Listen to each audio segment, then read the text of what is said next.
Yo, what's up, YouTube? Welcome to the Coffee Pod. Drink the coffee, it'll make you feel better. The number of sexless men have tripled in the last 10 years. Chris Williamson released a video where him and a guest break down the scary statistics about the lack of sex that men ages 18 through 30 are having. And the big questions they were trying to answer were, is Tinder to blame for less sex amongst young men? Is hypergamy the explanation? And what can be done about the asymmetry in the sexual marketplace? The lack of equality.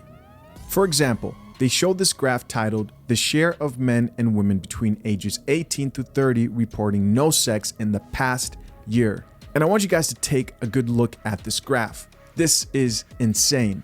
As you can see, the number of men reporting no sex in the last year has tripled. But here's what's really interesting. The red line you see right there on the graph, that is the introduction of Tinder into the dating market. That's when Tinder was popularized. That's when Tinder was introduced. And according to this graph, that is also when the number of sexless men tripled from 10% to 28%. So if Tinder was a country, and you can really use any dating app that you use. Tinder is just the most popular one that everybody likes to refer to.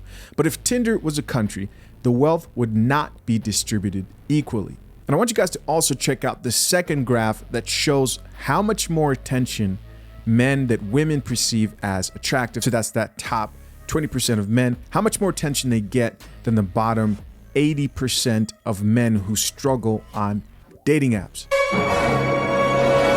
So in the video that I'm referencing, Chris Williamson also shared that if modern dating apps were a country, it would be one of the most unequal countries in the world, right? That's bad coffee. Put that coffee down. And they calculated this using some graph and the same way that they calculate disparities of wealth amongst countries, right? And if it was a country, the wealth inequality would be just below a country like South Africa in disparity of wealth, with men in the bottom 10% seeing just one match per week at most. Now, you may be wondering, why would dating apps be responsible for the increase of sexless men? Why have the number of sexless men tripled? Well, it's because these men didn't buy my course, How to Win with Women and Dating Online. Check the pinned link at the top of the comment section. What an a-hole move, right? No, that's not the reason why. I'm not going to do that to you guys. But I do want to talk about something I learned while making that course. And it was that dating online is very hard for men. It is difficult. It's not easy for men. Now, I'm going to be a little bit transparent, right? I do all right on dating apps. I don't do amazing, and I don't do horrible. I do all right. And just to be clear, guys, at one point I thought I did amazing on dating apps until I had a conversation with an attractive female acquaintance, because I don't have female friends. There's no such thing. It was a female acquaintance at the time. We were discussing likes and matches. This was around the time I was doing this whole dating course thing that I made. And I was talking to everybody about it because I was obsessed. I was like, man, I'm going to help guys increase their matches online. So I'm talking to this chick and we were discussing likes and matches and online dating, just the whole experience, right? Dating online, which is a nightmare for I think everybody, most people. Like, no one's excited to create any type of online dating profile. Now, at the time, I'm talking to this chick and I just thought I was just like killing it. That is until she told me something that I'll never forget. She said, Shisha, I actually had to change my settings and carefully filter men on dating apps because, wait for it, she was getting too many likes and matches. That's when I asked, too many likes and matches? I said, well, okay, well, that's your problem, is you go on dating apps and get too many matches, right?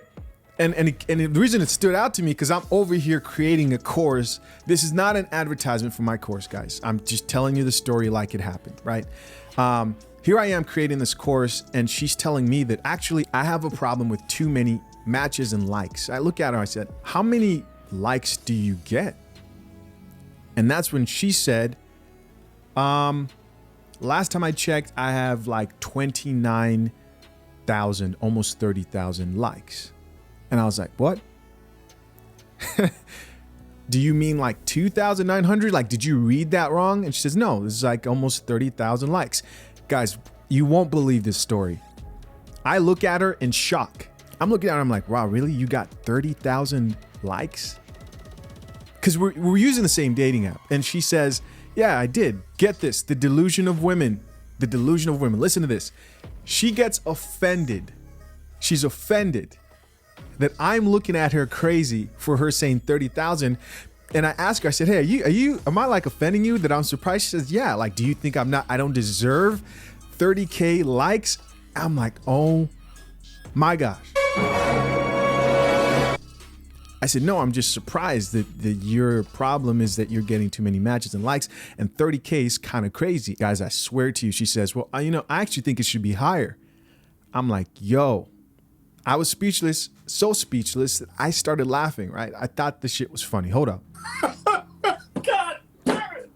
You can't make this shit up. And it was at that moment I realized the drastic difference between the female dating experience on online dating platforms and men's dating experience on online dating platforms. I mean, my course is great, but it will not get you 30,000 matches. But you will be busting cheeks, dog. Fast, not slow. Don't get it twisted. Like my coffee like I like my women. Tinder and other dating platforms and social media have opened up women's options globally. It's almost limitless for a lot of these women. And it hasn't always been like this, right? Before Tinder and all these other things, women's options were limited to their geographical location, right? Their work, their school, their neighborhood, church. You guys know the whole thing and how it goes. Her world, her options before Tinder was where she could go physically. And if she couldn't lock down that top 20% man before social media and before like dating apps, well, she was okay being realistic and finding a guy who she could settle down with.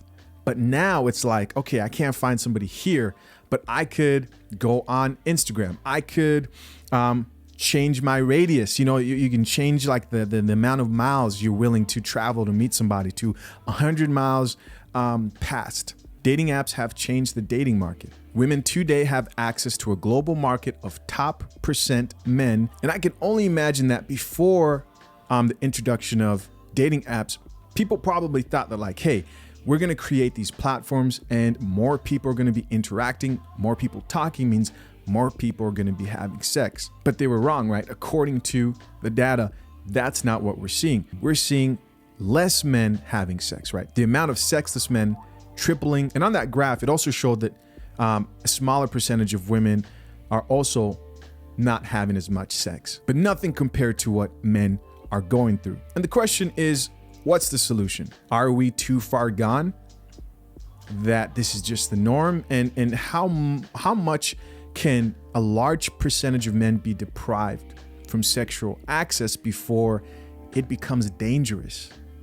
Because I don't think people really think things through, or the general public really thinks things through when it comes to these type of situations, right? What's next? Should sex work become more culturally accessible? Should we go back to traditional monogamy? What do you guys think? I'm curious. Leave your comments. Let me know what you guys thought of the whole topic, everything. But yeah, interesting topic and study, and shout out to Chris Williamson. Listen, guys, I appreciate you guys for checking out another episode of The Coffee Pod, man. Until next time, I'm out.